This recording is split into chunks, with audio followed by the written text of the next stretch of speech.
নমো ভগবতে শ্রীরামকৃষ্ণায় নমো নমঃ। ওম নমো ভগবতে শ্রীরামকৃষ্ণায় নমো নমঃ। ওম নমো ভগবতে শ্রীরামকৃষ্ণায় নমো নমঃ। আমরা গীতার দশম অধ্যায়ের 33 নম্বর শ্লোকটা একটু অনুধ্যান করব। 33 নম্বর শ্লোকে কী বলছে সেই সম্পর্কে একটু আমরা জানার চেষ্টা করব। ভগবান কৃষ্ণ অর্জুনের মাধ্যম দিয়ে আমাদের মতন সাধারণ জীব গৃহস্থ লোকেদের সম্পর্কে কী জ্ঞান দিচ্ছে সেটা একটু জানব। তাহলে 33 নম্বর শ্লোকটা কী বলছে? অক্ষর নাময় অকারয়স্মিন দ্বন্দ্ব সমাসিকয়শৌচম অহমেব অক্ষয়ম কালো ধাতহম বিশ্বত্তমুখম। বলছে আমি অক্ষর সময়ের মধ্যে আমি অকার, আমি সমাস সমূহের মধ্যে দ্বন্দ্ব সমাস, আমি অক্ষয় প্রভা রূপ সেই কাল, আমি কর্মের ফল দাতার মধ্যে আমি সেই অন্তর্যামী ভগবান।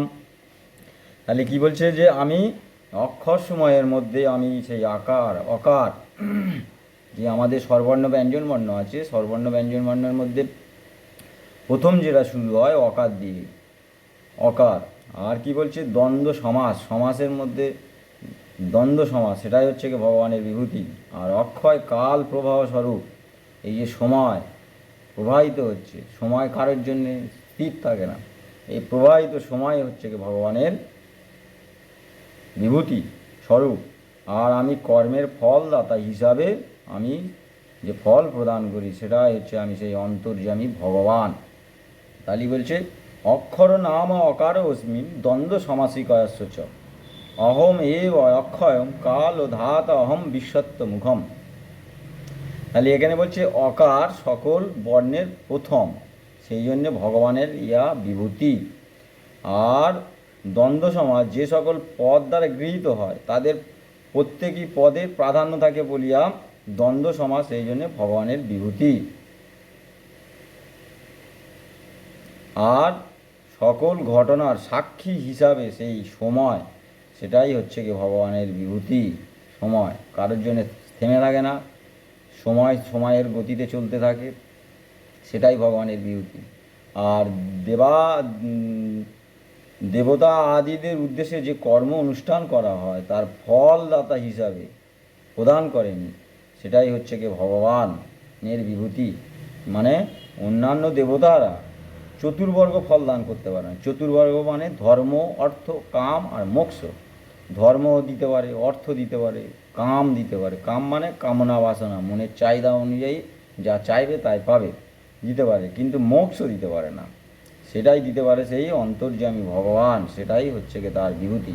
এই শ্লোকের মূল বিষয়বস্তু এটাই বলতে যাচ্ছে যে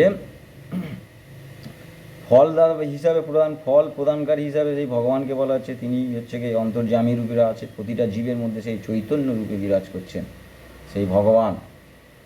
তাহলে বিভূতি। এবারে আমাদের ফল চারটে ফল প্রদান করে, ধর্ম, অর্থ, কাম, মোক্ষ। প্রত্যেক মানুষের জীবনে এগুলোই থাকে, কিন্তু আমরা মোক্ষের দিকে যাই না, আমরা ধর্ম, অর্থ, কাম, এই তিনটে। কাম মানে মনের চাহিদা, চাওয়া পাওয়া, এইগুলোর যে চাহিদা এই জগতের থেকে, সেইগুলোকে বলা হচ্ছে।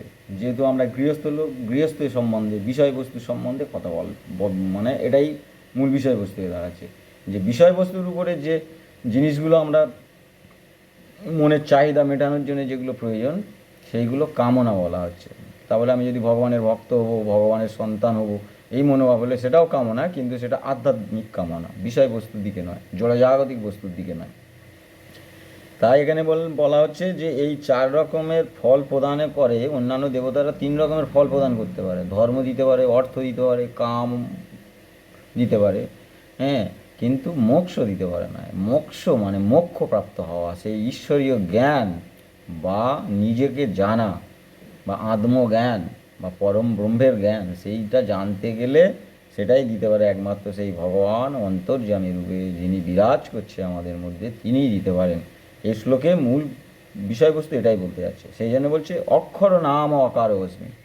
আমাদের যত ভাষা আছে, ভাষার মধ্যে সে সংস্কৃত বলো, হিন্দি বলো, বাংলা বলো, প্রথম অক্ষর শুরু হচ্ছে কি অকার দিয়ে। সেই জন্য বলছে এই অকার আমারই বিভূতি। আর যত সমাস আছে, সমাসের মধ্যে এই দ্বন্দ্ব সমাজ হচ্ছে কি প্রত্যেক সমাজ সবচেয়ে ভগবানের বিভূতি বলা হচ্ছে। আর কি বলছে, অহম এব অক্ষয়ম, আমি সেই অক্ষয় কাল সময় বলা হচ্ছে, কাল মানে সময়, আমি সেই কাল, ধাত অহম বিশ্বত্তমুগম। এবং এই আমরা যে কর্ম করছি সেই কর্মের ফল প্রদানকারী হিসাবে সেই ভগবান চারটে ফল প্রদান করেন, কিন্তু মোক্ষটা দিতে পারে না সব দেবতারা বা ঈশ্বররা, সেটাই দিতে পারে সেই ভগবান। তাই এই শ্লোকে এটাই বলতে চাচ্ছে। তাই এই শ্লোকটা আরেকবার পড়ছি, অক্ষর নাময়কারয়স্মিন দ্বন্দ্ব সমাসিকশৌচম অহম ইব অক্ষয়ম কাল ধাতাহম বিশ্বত্তমুখাম। তাহলে এই শ্লোকের মূল বিষয়বস্তু এটাই বলতে যাচ্ছে। এরপরে আমরা 34 নম্বর শ্লোকটা একটু অনুধান করব।